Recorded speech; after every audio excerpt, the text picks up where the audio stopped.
Hello， 大家好啊！我喺呢度咧就介紹下關於單車徑嘅狀況啦。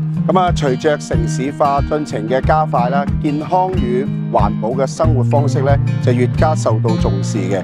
氹仔海濱休憩區同埋蓮花單車徑咧係本地重要嘅單車路線啦。依然啦，現時嘅設施同埋呢個計劃仍然有待去改善嘅。例如部分嘅路段咧與行人共用啦。導致行人同埋單車使用者之間嘅衝突。轉彎位沒有指示牌同埋標誌嘅，有盲點啦。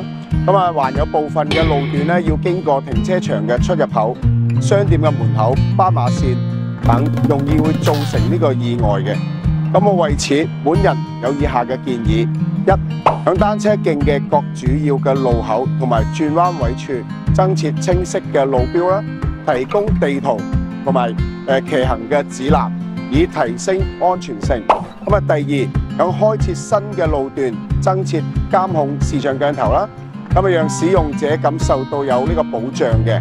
第三，定期舉辦呢個單車嘅騎行活動啦，鼓勵市民去參加，增強返社區嘅凝聚力。